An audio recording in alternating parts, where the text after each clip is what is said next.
Hello, I'm Ranger Rob, and welcome to the Ranger Rob Country Living Podcast. All right.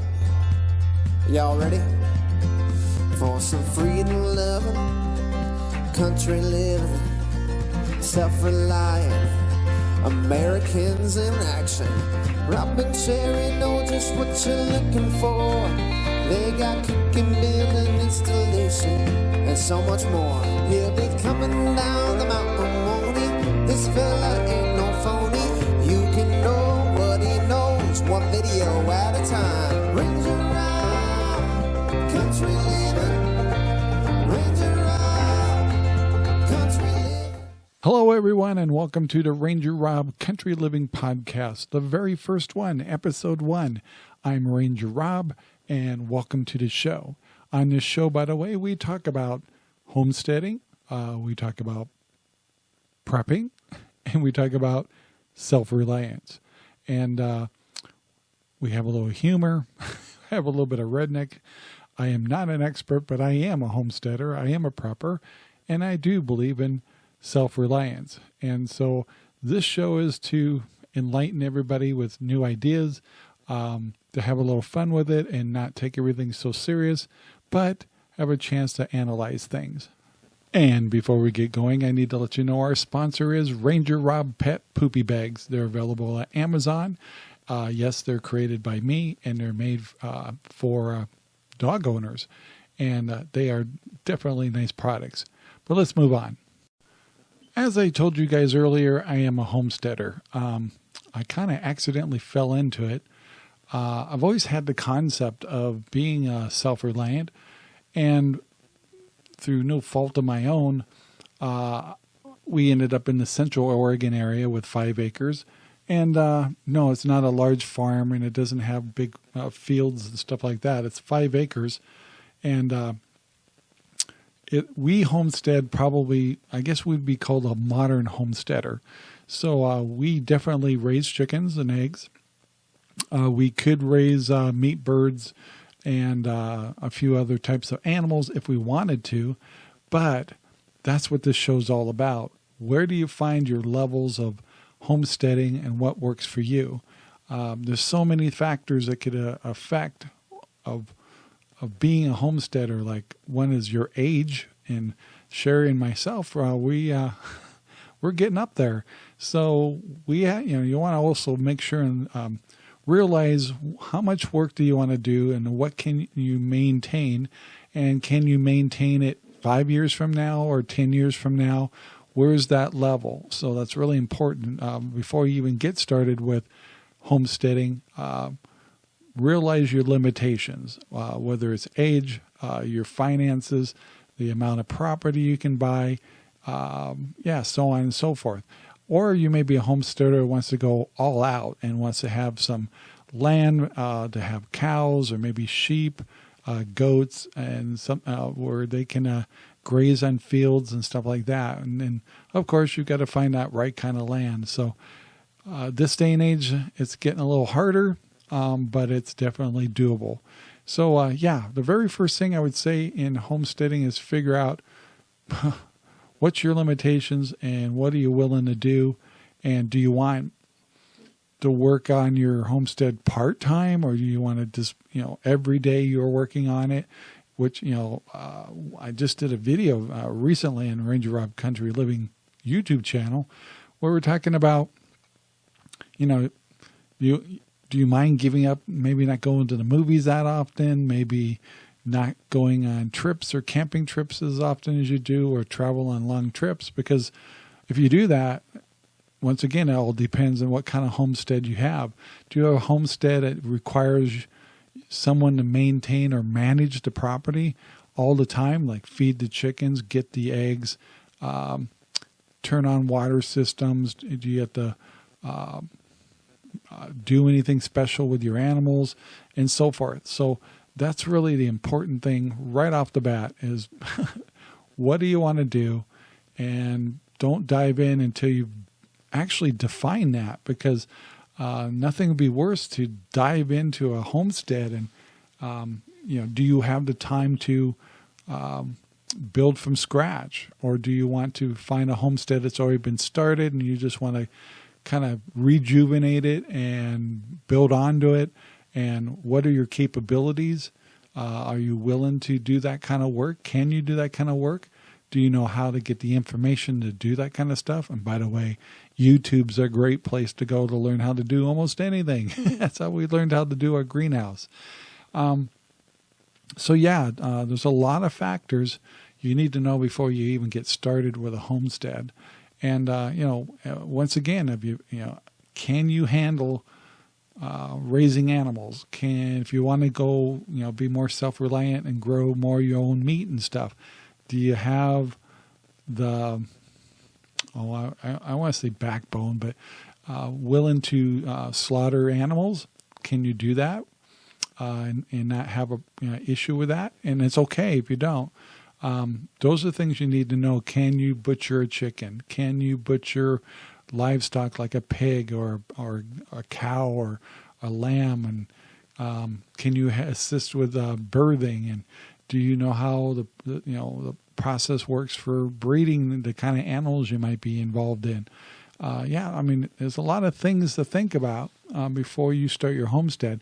Or do you want a homestead where you can slowly move into that? And that's kind of what me and Sherry did. We bought a place that was existing. We happened to buy Sherry's folks' place due to a death in the family. And it's a beautiful place, but it was really more designed with grass and flowers. And it was just a nice living yard.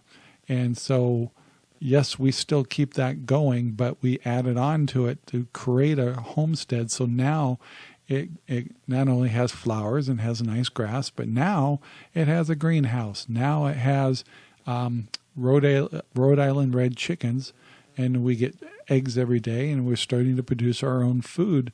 And this is actually our first year to actually learn how to produce food here. Which brings me to another thing is, what region are you going to move into? Do you want a warm climate, or do you want a cooler climate? And what kind of growing seasons can you handle? Do you want a short growing season, a long growing season? I know I'm making it seem real complicated, but when you're getting ready to do homesteading or change your life and stuff, you actually have a lot of time to think about these things as you're shopping. And, while you're shopping too, you get on YouTube and start watching a few homestead channels and find out, what kind of issues they're having, what the weather's like. Don't just look at homesteading in the summertime, in the spring and fall. What do the winters look like and things like that. So, yeah, there's a lot of factors that make up homesteading.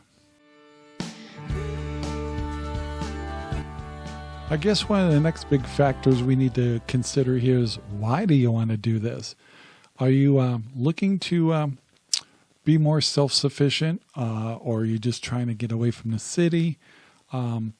Is your life changing career-wise where you can work more virtually?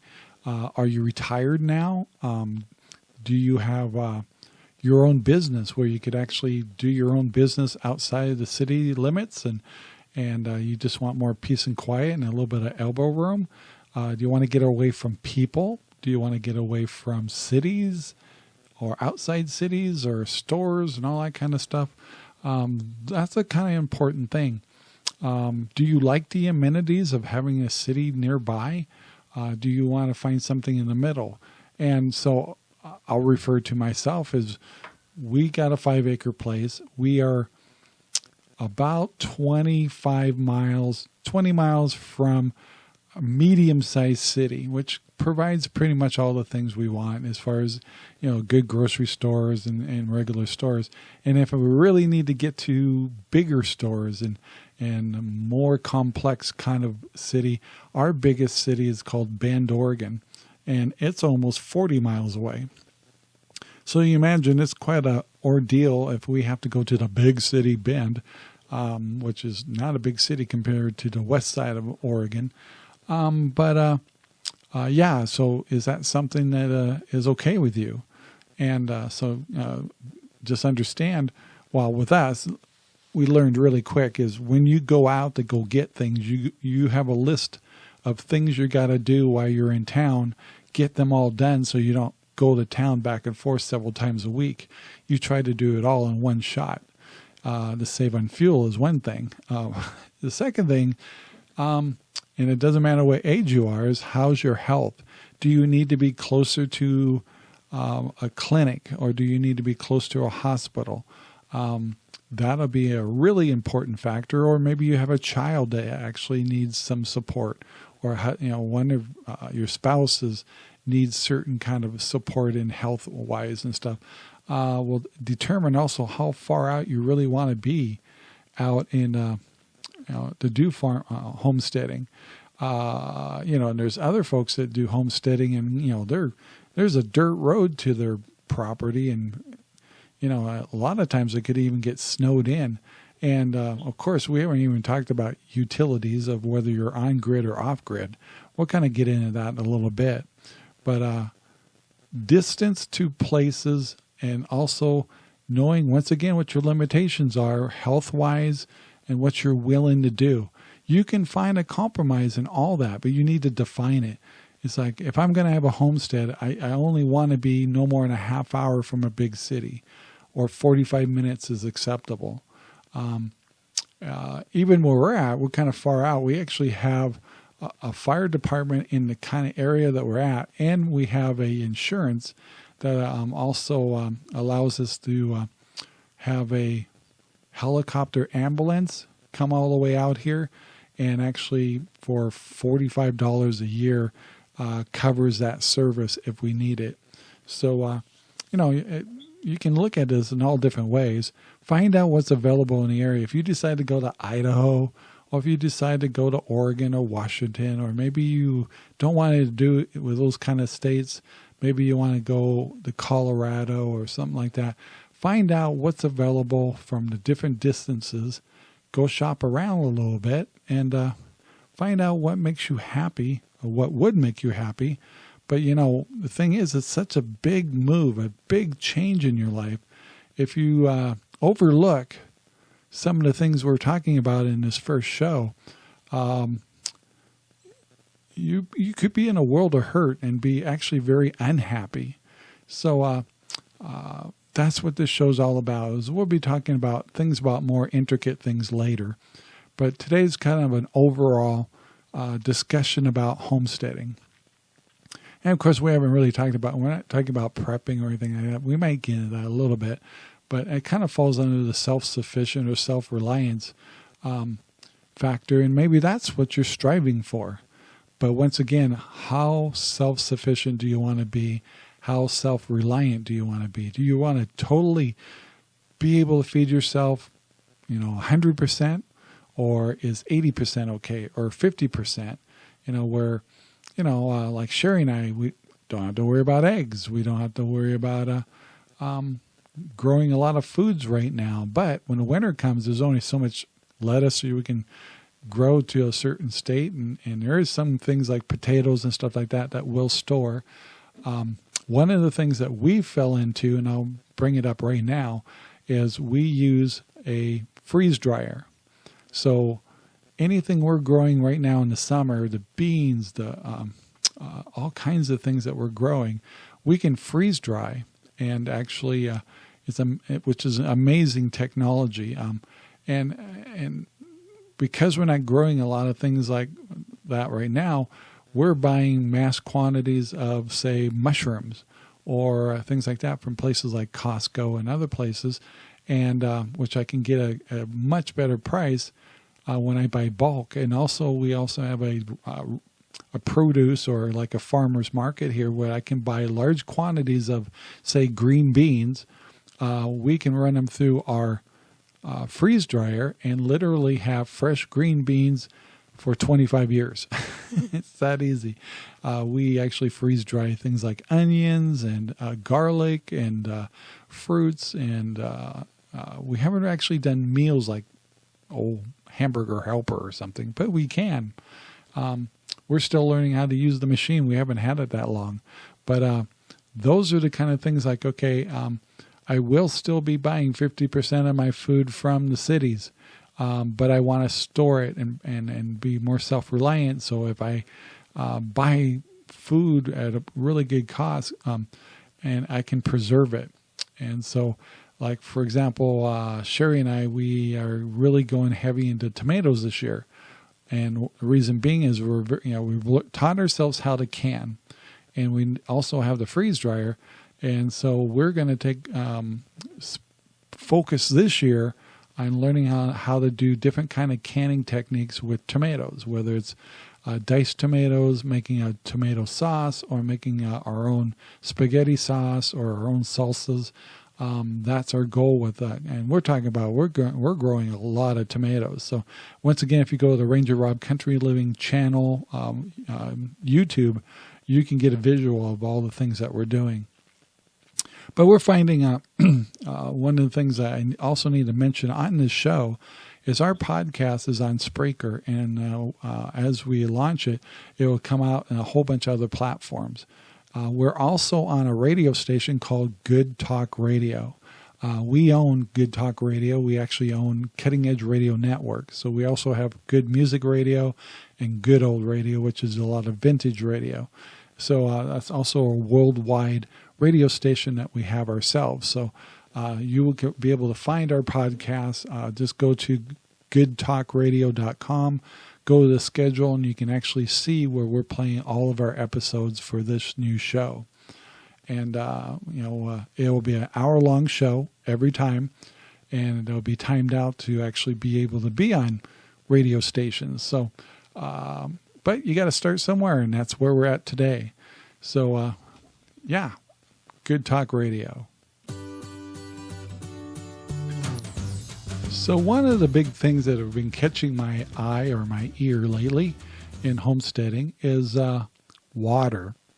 You guys know in 2021, all they're talking about lately is water, drought, things like that. So I would have to say that also wherever you decide to do your homesteading, you also want to consider in a region of water or future water.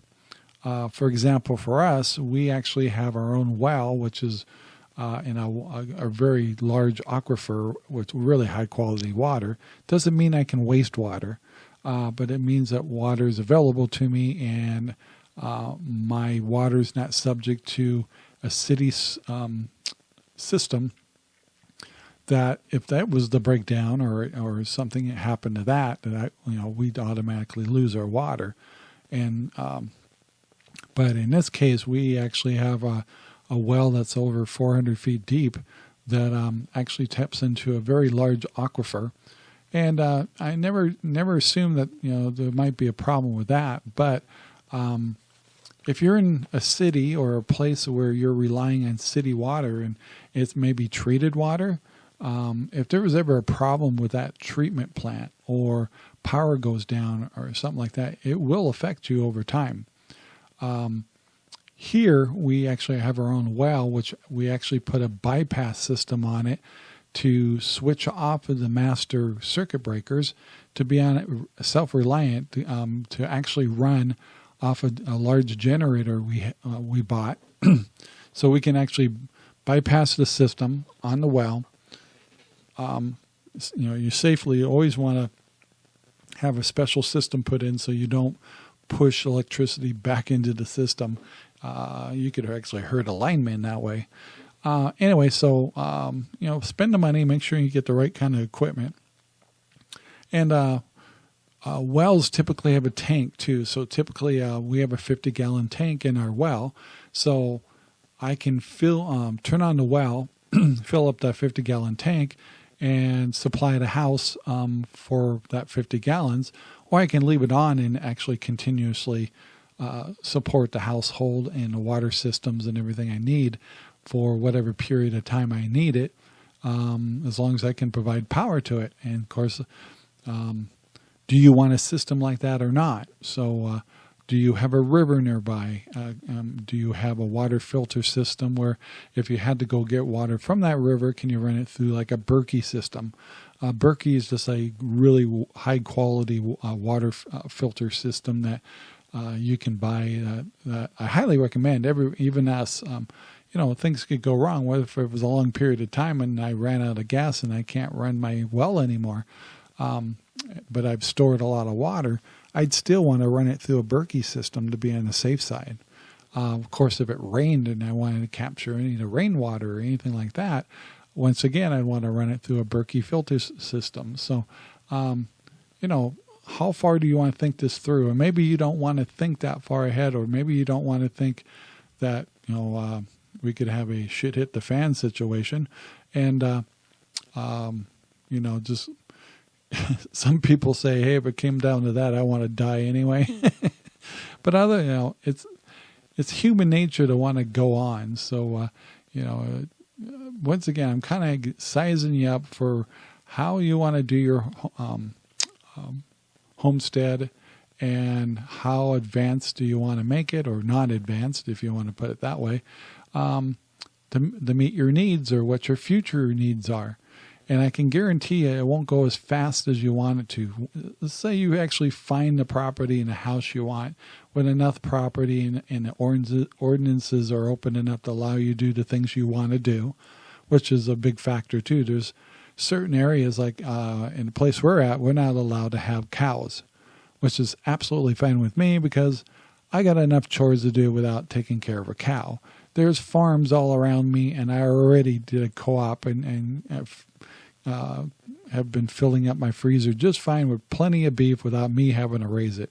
So it helps the farmer, it helps me, and I get a quality meat. So keep that in mind. It's like, you don't have to go all out. You don't have to be a farmer or a milker or whatever. There's a lot of, if you're in an area that has a lot of farms around you, then start working with those other farms and other homesteads to maybe do co-ops, and where they make a little money off their animals to pay for their cost, and you get quality meats and stuff like that without you having to actually maintain the animals. It's a good deal. Water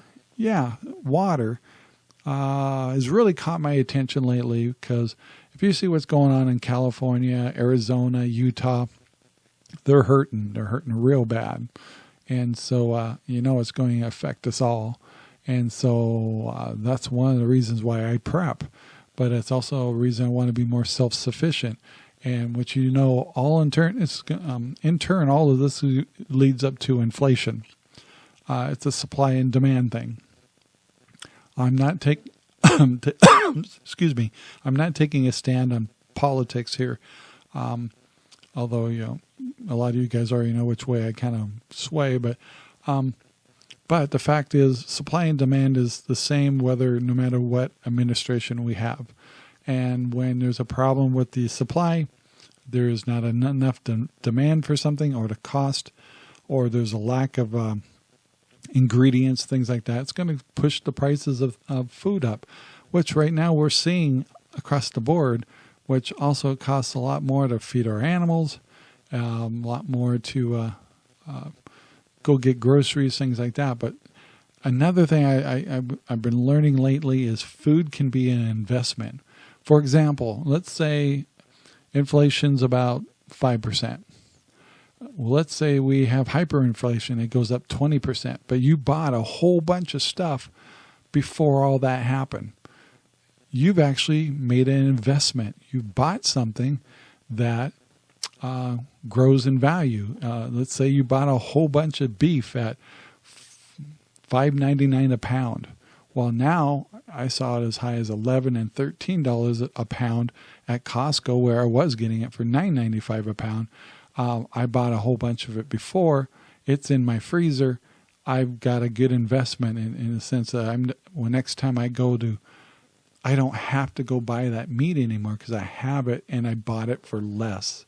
So food, in a way, can be a good, can appreciate and value.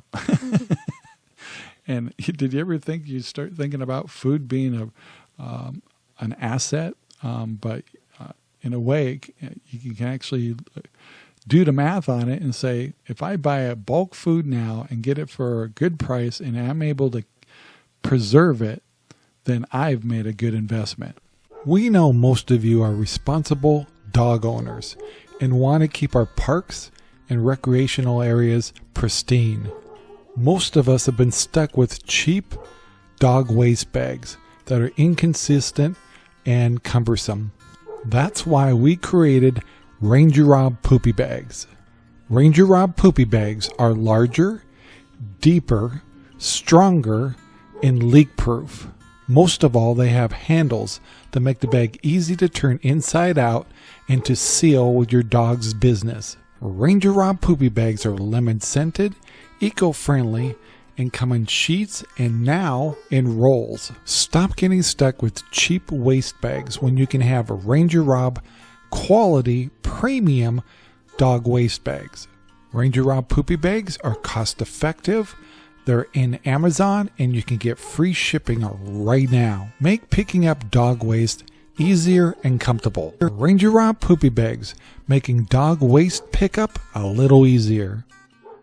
All right, guys, we are back. And one of the other things this is my first year on this particular homestead. And I've done like little projects and things like that around different kinds of properties I've owned throughout the years. But, the one thing I was really fortunate is we bought a whole bunch of lumber and stuff to build our greenhouse, probably in the fall before, and we were just seeing lumber kind of go up a little bit, but not much, but now it's astronomical.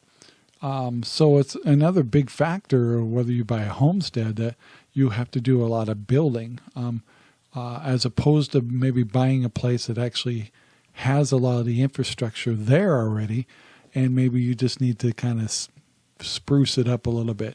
Maybe a couple of fences are down, or maybe a barn kind of needs a little bit of help, or something like that. So keep that in mind, because that can be really to build a greenhouse was pretty expensive, and the lumber wasn't that bad at the time. And then we built our chicken pen before that, where lumber was even better. And so it really didn't hurt us, or, the prices were comprehensible. But now, keep in mind, what you want to do and what you're willing to do. Of course, doing the labor yourself, of course, will save you money. But the resources for fencing, the resources for equipment to build this kind of stuff, and lumber and fencing and nails and screws and all that kind of stuff, cattle panels and things like that you might want for different projects. Boy, I tell you, that'll nickel and dime you to death. So just be aware of that. So first of all, this whole podcast will always be positive, as far as we really want to see you look at being self-sufficient. And we also really like to see you do some homesteading, or farmstead, they might call it too. Also, being self-reliant also means possibly prepping too. So we would be talking about that a lot and going into depth.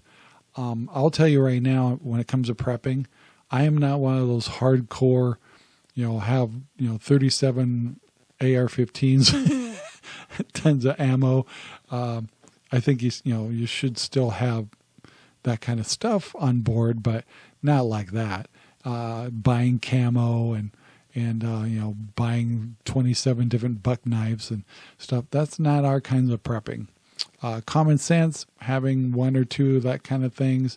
Just kind of playing the scenario. And that's really why I'm talking about it, is learning how to, before you even buy a homestead, if you can, daydream a lot, play scenarios. I'm a visionary, so it's really easy to me, but it's not easy for my wife. She's more analytical.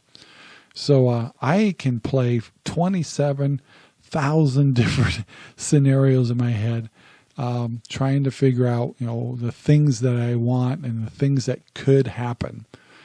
It's easy for me. I'm a visionary. Other people aren't so good at it. It takes a little work. It takes imagination.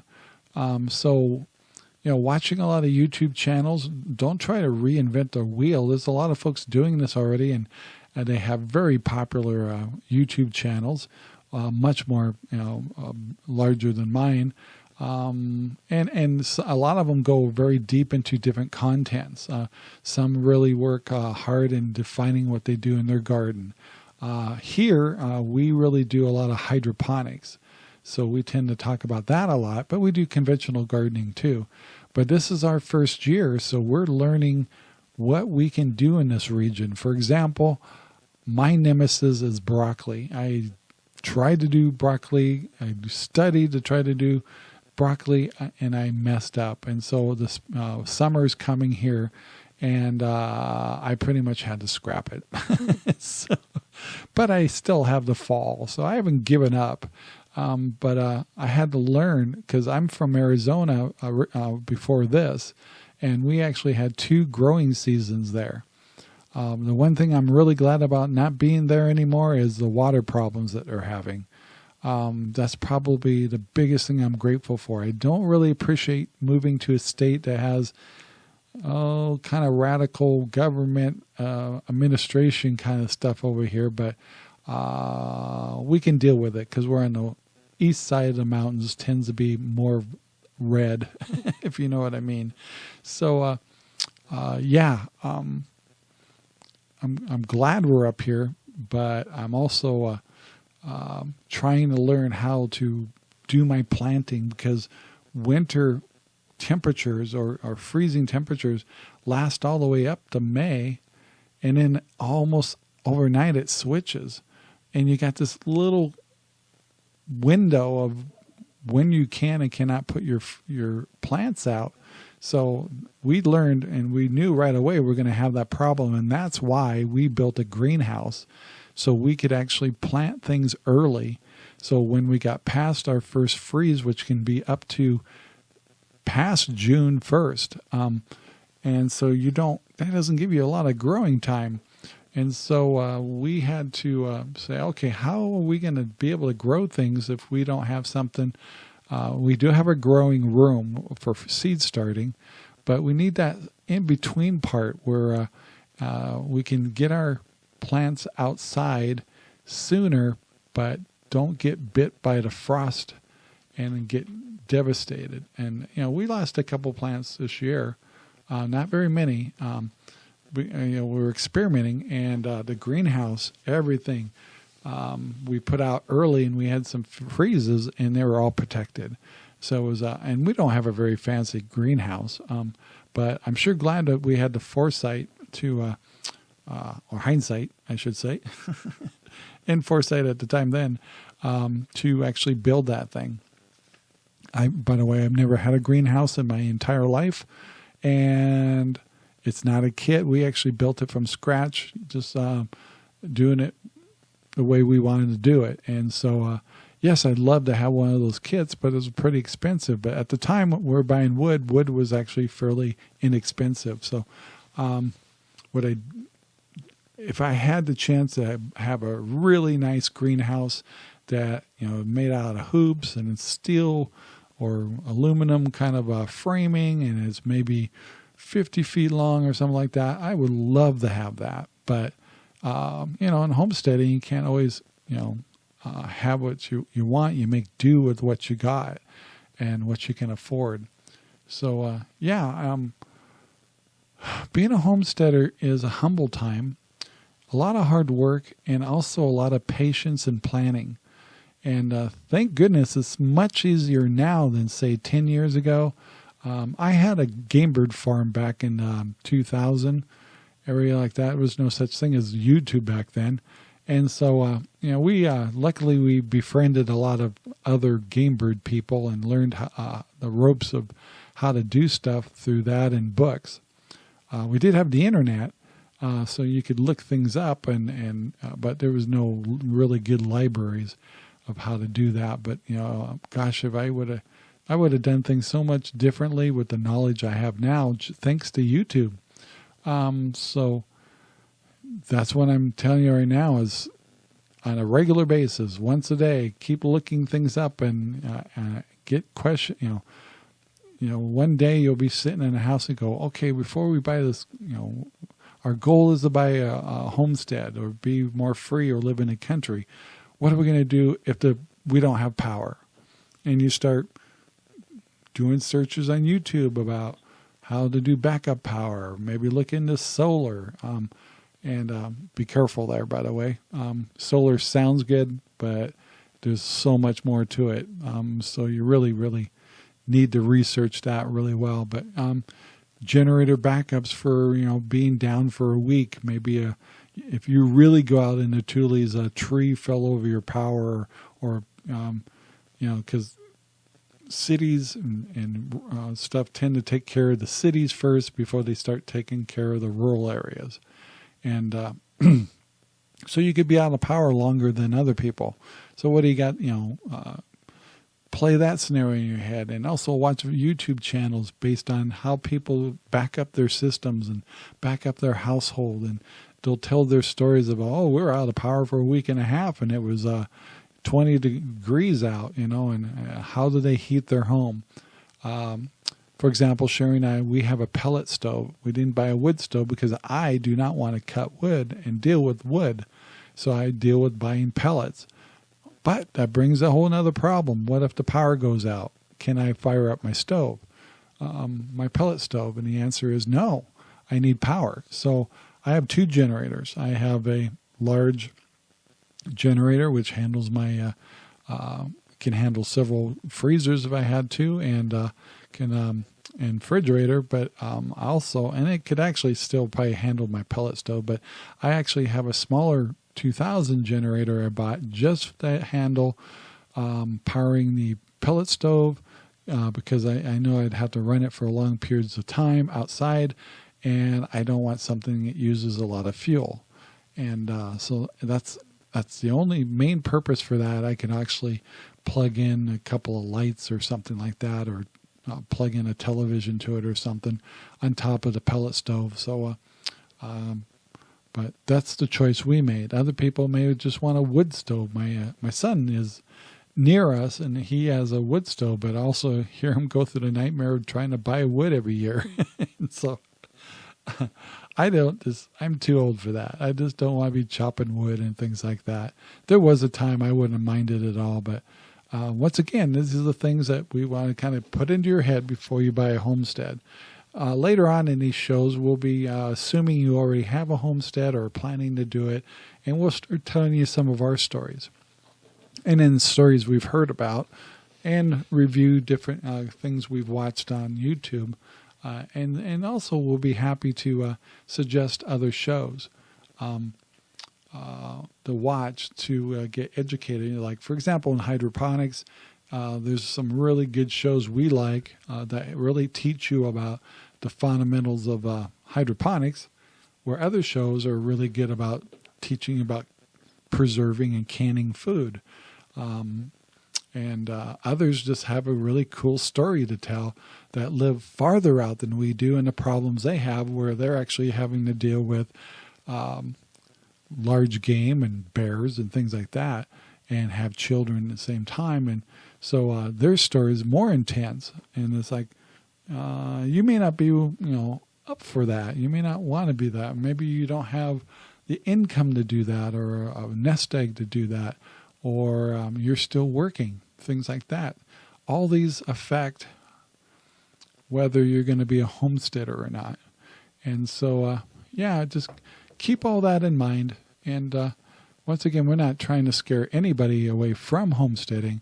What we're trying to do is make sure you define what kind of homesteading you want to do, how self-reliant do you want to be, and also are you making sure that you're working within your limitations. Knowing your limitations, or what you're willing to do, I feel is very important. All right, guys, we are back, and one of the things I wanted to bring up that came to mind is definitely a shocker. Is you may have some little pets. Maybe you have a couple of dogs, big dogs, little dogs, a cat, whatever. If you decide to move out to the country, you also got to realize what they can handle. We're very fortunate. We have 2 large dogs and 1 cat. We have a very 2.5 acres of our property is fenced with deer fencing, to protect it from the flowers and stuff. We didn't build that. It was actually here already. That's what I'm saying. It's kind of nice sometimes to actually buy a infrastructure that's already in place based on your needs. So I have 2 very happy dogs that have 2.5 acres to enjoy, and I don't have to worry about them getting in trouble with. Here, you actually got to be careful of deer. You get a mad mama or crazy buck, they can really mess up an animal really bad. The other problems we have here is hawks and very large barn owls that love to, wouldn't hesitate to go after your cat. So, those kind of things you got to keep in mind. Do you have the animals that are up for that? And if not, do you have the infrastructure in place to handle dogs that need to be protected or cats that need to be protected? You may not think that's a big deal until you actually get on property and realize, depending, you might be in Alabama or some of the other places, you may even actually worry about snakes and things like that. I'm in the Northwest, so we don't have, we could in certain areas have issues with that, but we're very fortunate that we don't have that many critters here that I have to worry about with my dogs. But if 10 miles down the road in certain areas, we could have a problem with rattlesnakes. And in living in Phoenix, you would definitely have to worry about, or Arizona area, and a lot of places have to worry about critters like that. But yeah, so keep in mind also when you're getting ready to make this move, we haven't even talked about children. You may have to resort to homeschooling. What's their needs? If it isn't a health issues and stuff, is like, do they need to, do you want them in public schools? That could be a whole different scenario living in a country where the bus rides are much farther, or maybe you actually have to drive them to school and stuff like that. There's a lot of folks that do homeschooling. There's a lot of benefits to that. At least you know what they're getting taught. You have control. And you could actually make sure you don't have to put up with curriculum you don't need to deal with. And you can also make sure, I think is important, that our kids learn history and real history, just the facts. And so that seems to be a problem lately. And that's one of the reasons why a lot of people do homeschooling. Works out so much better, and being out so far can actually hamper a lot of things. Having kids at home, as long as you can get internet, and trust me, we haven't talked about internet, but we will. Because internet's everything as far as homeschooling is concerned, and many other things. And also we'll be talking about alternative ways to make money. A lot of folks think, I'm going to go in the farming business and make money and stuff like that. And it's so hard to compete against the big boys. There's obviously better quality and things like that when you actually try to raise money or make money off of your produce that you make. But it's not an easy game. And you most likely won't, if you're making big monies in the city, $200,000, $300,000, you're going to find that those kind of jobs or that kind of income is going to be a little harder to make out in the Tules.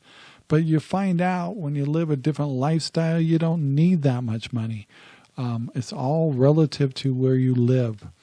There was a time that I made incredible monies. And of course, I lived that kind of lifestyle. And of course, when recession hit and stuff, things changed for me there. And I had to change my living standard to a different number.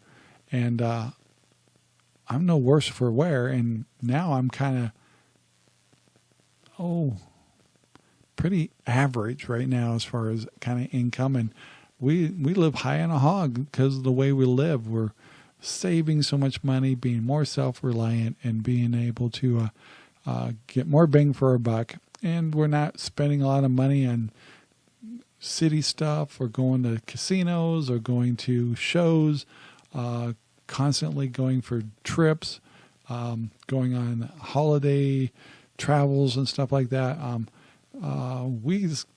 We're very content taking care of a lot of things we need to take care of. Every once in a while, we have a crazy day where we need to get out of here.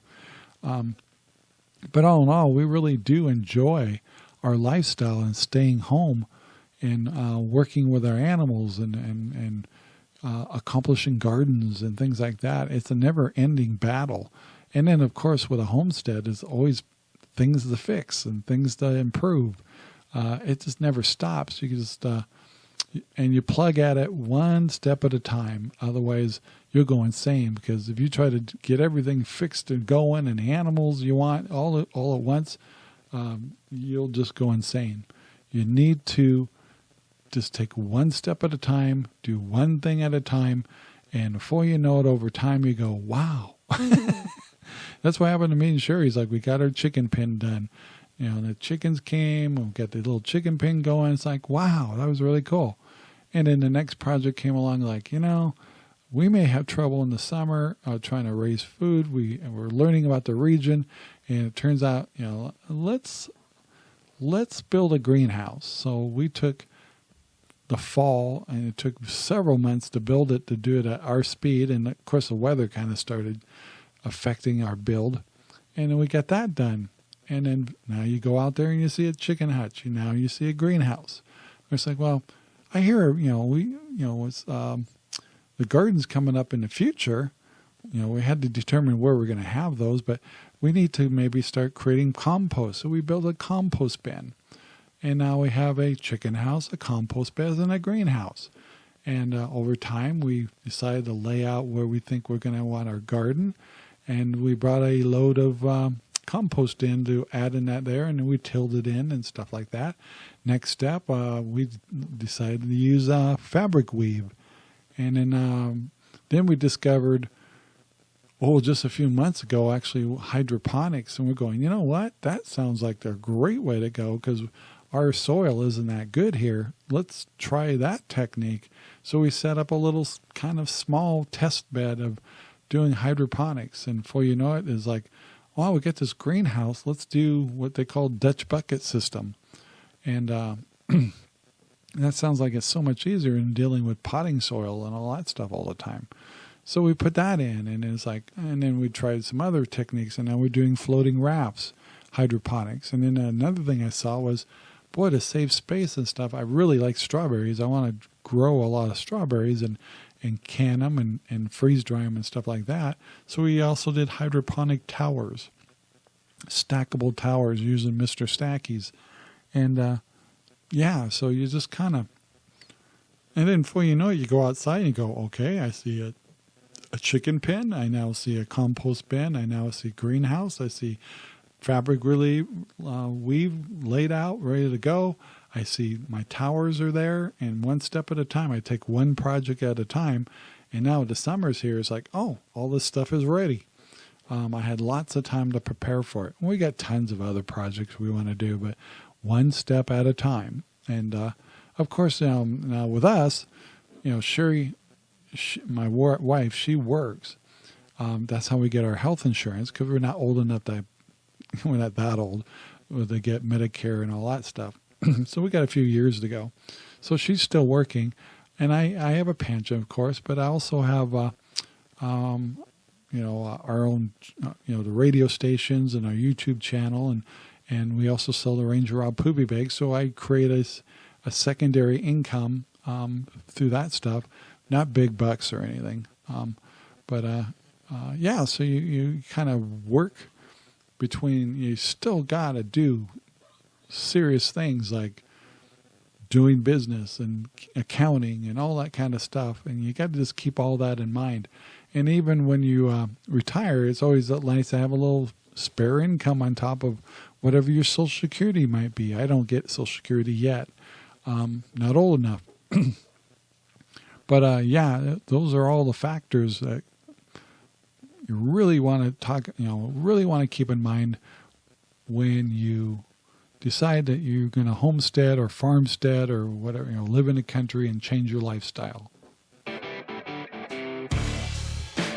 All right, guys, one of the last things I wanted to talk about that Sherry and I discovered as soon as we got into a homestead situation was tools. Oh my gosh. Even though this place had a lot of tools, surprisingly, it was amazing how much tools I had to buy. And Sherry's folks that owned this house before us lived here 20 years before we bought it. And, they had tools. Like, luckily, I didn't have to buy things like wheelbarrows and a few odds and ends that were here already. We already bought the tractor that was already here with the house, and we bought the lawnmower. By the way, when we mow lawns here, it takes it 3 hours, 3.5 hours actually. Half hour is using the RangerRob poopy bags and cleaning up the yard, and the other 3 hours is mowing the lawn. So anyway, you got to have a riding lawnmower, and luckily we got one of those zero-turn ones. And luckily, Sherry loves to mow the lawn because I've got plenty to do, and that's her baby. So she mows our lawns. So, tooling is constantly, even when we're building things. I found myself having to buy a new miter saw. I ended up buying, lots of screws and nuts and bolts, odds and ends that obviously the people who lived here prior to us didn't need to have because of the way that they did their property. And then there was us with all these things that we were building that we just had to have, certain crimp tools, we had to buy a lot more fence posts to protect our gardens and stuff from our own dogs. And and then there was a lot of things that were not maintained here too well because their health was going down. So we've been spending a lot of money on the infrastructure of the water system that was already installed here.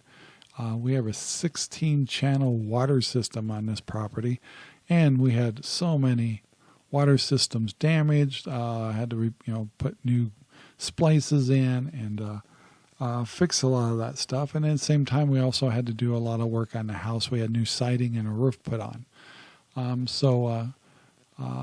Everything, those were costs. Luckily, we sold a house in Phoenix, got a large sum of money compared to the houses up here, and had a chunk of change that we knew that we had to put those expenses into this household, and it was okay. But it was surprising of how much equipment I had to buy, and of course, I wanted to have some prepping, self-reliant kind of things. So I had to buy a generator. I had to bring an electrician in and modify to have power to go out to the greenhouses and stuff. I had to have some new 30 amp plugs, outdoor ones put on. We have a fifth wheel, so I also needed a 50 amp plug put in, and that costs thousands of dollars. And keep in mind, tooling can nickel and dime you to death. So the more you can buy before you buy a homestead, the better. And of course, do some wheeling and dealing. You'll find people, selling that stuff for a good deal. And, be frugal and buy equipment that people need to get rid of. Things change. People also buy homesteads and lose a spouse and stuff, and they say, I've had enough of that. I'm going to find a little smaller park model to go live in Yuma. And so they sell off all their stuff. And you can make some really good deals. And it's sad, but I mean, it's a reality, and people move on and people change. And just like when it comes to buying a homestead property, you say, oh my gosh, right now there's nothing on the market. Well, that could all change. You might run into somebody that's uniquely wants you to buy their property. The housing market will change. I'm kind of expecting it to, and I'm sure all of us are, knowing that right now you can sell your house for top dollar, but right now if you go to buy another place in any region, they're also at top dollar too. So we all have to be really careful of when the housing market goes down. For example, let's say you sell a house in Phoenix for $500,000. Well, you come here and maybe spend $400,000, maybe $350,000 for something with acreage and stuff like that. The problem is both of those can go down considerably during a recession. And so that $500,000 house you sold and you got all that money, is now probably worth $350,000 or $400,000. Well, the same thing happens here. Say you bought a house for $350,000 here, it could drop down to $285,000, and so you got to be careful. This right now, but if you could like sell at top dollar, maybe buy property, or maybe hold off, maybe go to the region you want to live in, and kind of wait for some property to open up, but wait till the housing market drops. And then it's a smorgasbord of places to buy. So, yeah, because people buy homesteads or buy places, or could be a homestead for lots of money. And then when the recession hits, they realize they can't maintain that, and they'll sell it for a song, and or lose it, which is kind of sad. But that's the chance for you to take advantage of a situation. I think my daughter bought a beautiful house in Arizona for $183,000 during the recession of 2008. That house is now worth $500,000. So she did good, and she used patience, and but she's got the same problem. She could sell that house for $500,000, but when you go to buy something, everything's overpriced, including here or wherever, Montana or Idaho or Colorado, wherever you decide to go, everything's overpriced right now and will lose value.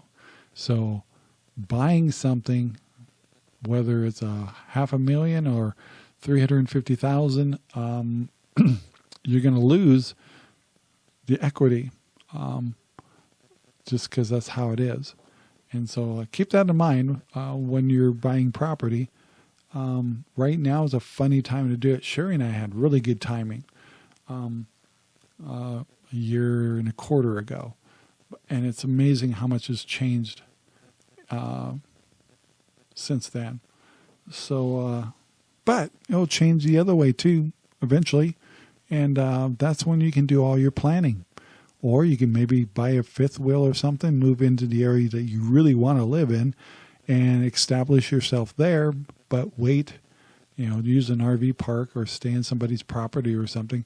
Wait until the timing is right, and it will come. Patience. Everything about homesteading seems to be patience and hard work. So I want to keep that in mind. Well, guys, I hope you guys enjoyed our hour together on our first episode of the RangerRob Country Living podcast. Once again, you can find this podcast on Spreaker, and it will be on several other platforms over time. We will continue to list those platforms in the description as time goes by. And also, you can hear this podcast on Good Talk Radio. We don't know exactly what time of day that's playing on there, but just go to goodtalkradio.com, look at the schedule, and you'll see we'll play continuously different episodes throughout the week. And unfortunately, this is the first episode, so the same episode will play a couple of times during the week until we start additional episodes. So, guys, I want to thank you very much for listening to our podcast. Please take the time to like us, leave comments, give us your feedback. We'd really appreciate it. And give us an idea of the things you want to talk about, or maybe you want to be a guest on our show. We'd be love to have you. So with that in mind, thank you very much for listening. So guys, have a great day, and we'll talk to you in the next episode. Bye now. Our videos are made possible by RangerRob Poopy Bags, available at Amazon right now. Thank you very much for watching our video. Please take the time to like, subscribe, and share our videos all over the whole wide world. Thanks.